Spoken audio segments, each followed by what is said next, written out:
जी, इस वक्त मैं जिस पॉइंट पे खड़ा हूँ जहाँ पे एहतजाज हो रहा है, ख़वातीन, बच्चों और जहाँ के जो मर्द हजरात जो एहतजाज कर रहे हैं वो OGPCL संजोरो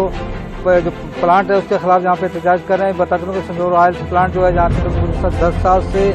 काम कर रहा है, जहाँ पर अरबों रुपए की लागत से गैस और तेल की जो मद में जहाँ पर जो पैदावार है वो कौमी खजान में जमा होने के बावजूद बिल्कुल OGPCL के बराबर में मौजूद गाँव से मैं मौजूद हूँ, जहाँ की 10 साल गुजरने के बावजूद भी इस गांव वालों को ना ही तो यहाँ पर गैस की सहूलत दी गई है, ना ही यहाँ पर पीने का पानी की सहूलत है, और ना ही यहाँ पर किसी भी तरह की जो बुनियादी सहूलतें जो कहा जाता है एजुकेशन समेत वो कोई सहूलत नहीं। आप देख सकते हैं यहाँ पर मासूम बच्चे एहतजाज में मौजूद हैं, यहाँ पर ख़वातीन मौजूद हैं, यहाँ पर मर्द मौजूद हैं। हम इनसे बात कर लेते हैं ये क्या कहते हैं, क्यों इनको जो बुनियादी सहूलतें हैं जिनमें सेहत की सहूलत है, पीने का साफ पानी की सहूलत है और दीगर जो सहूलतें हैं, बिजली की सहूलत क्यों नहीं मिली, जबकि गैस की यहाँ पर लाखों क्यूबिक गैस जो है यहाँ पर अखराज हो रही है। क्या कहेंगे क्यों यहाँ सही ॻाल्हि असल में इहा आहे कंपनी खे 10 साल के थी विया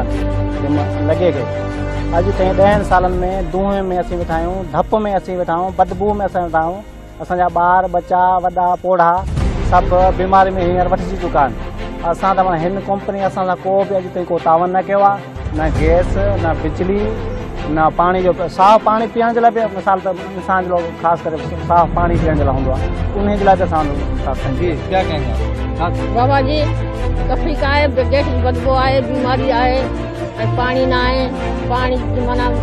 तब्दील आहे, न गैस आहे न बिजली आहे, न सहूलियत आहे, न रोड जी न रोज़गारी जी सहूलियत आहे। हा ॿार ॾिसां त न गर्मी थिए थी, असां ॿारनि जो ठीकु कोन आहे, बीमारी हले थी, नंढा वारा ॿार ख़ुशि कोन आहिनि, ॾाढी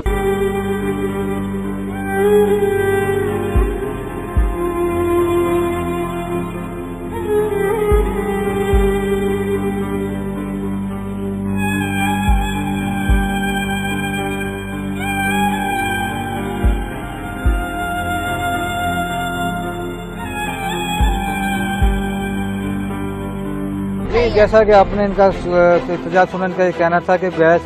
कंपनी की जानिब से OGPCL कंपनी की जानिब से यहाँ पर 10 साल गुजरने के बावजूद भी इसके बिल्कुल किनारे पे मौजूद है गांव जो है 10 साल से जहाँ आबाद है, इनको सेहत के साथ साथ जहाँ पीने के पानी या एजुकेशन के साथ साथ यहाँ पर किसी भी तरह की सहूलत नहीं, जिसकी बिना पर ये लोग एहतजाज करने पर मजबूर हैं।